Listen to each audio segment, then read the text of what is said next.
Today, we're going to teach you dribbling for beginners, aka the dribbling basics. So if you're new to football or just don't know how to dribble that well, or in general just want to refresh how to really dribble properly, this is a great video to start if you one day want to become the dribbling king.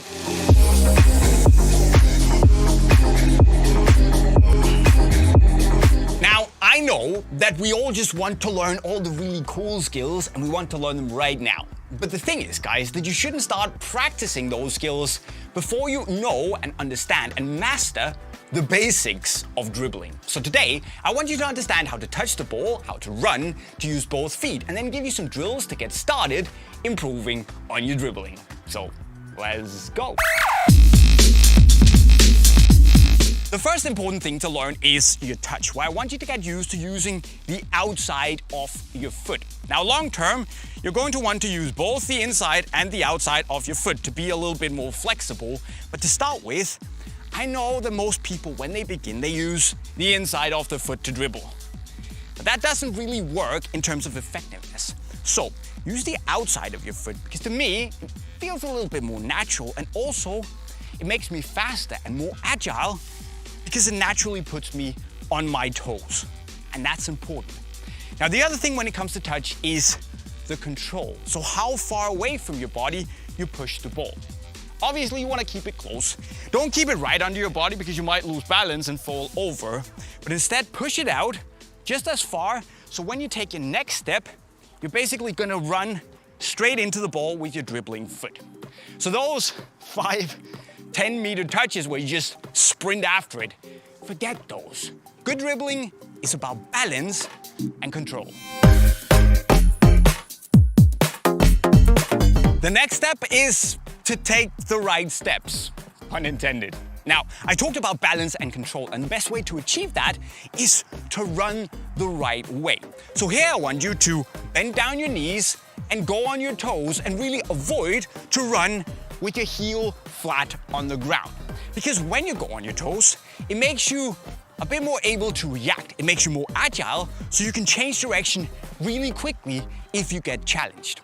Another thing that's important with running is that you run with a lot of small steps instead of a fewer larger ones. And the reason for that is that once your foot is off the ground, you're unable to do anything. But instead, if you run with a lot of small steps, a challenger comes in, jerk tries to take your ball, you can react, you can change direction all of a sudden. So run on your toes with small steps, that's the way forward. Oh, and one more thing, just promise me that when you get started practicing, you use both your strong and your weak foot.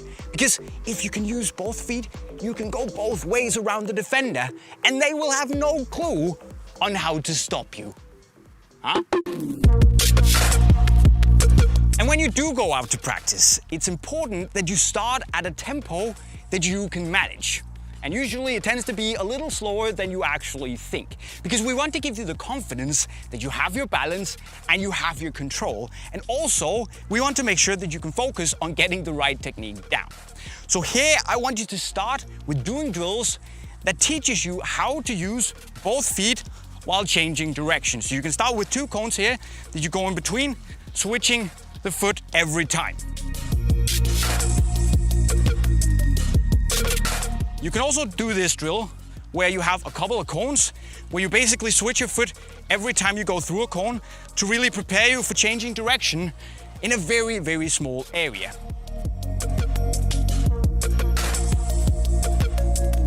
And finally, you have this zigzag drill where I want you to change your pace every time you pass a cone.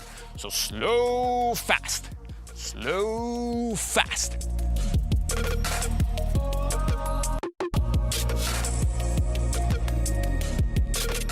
And again, start at your own pace, start slow, and then when you feel confident, you can increase the speed.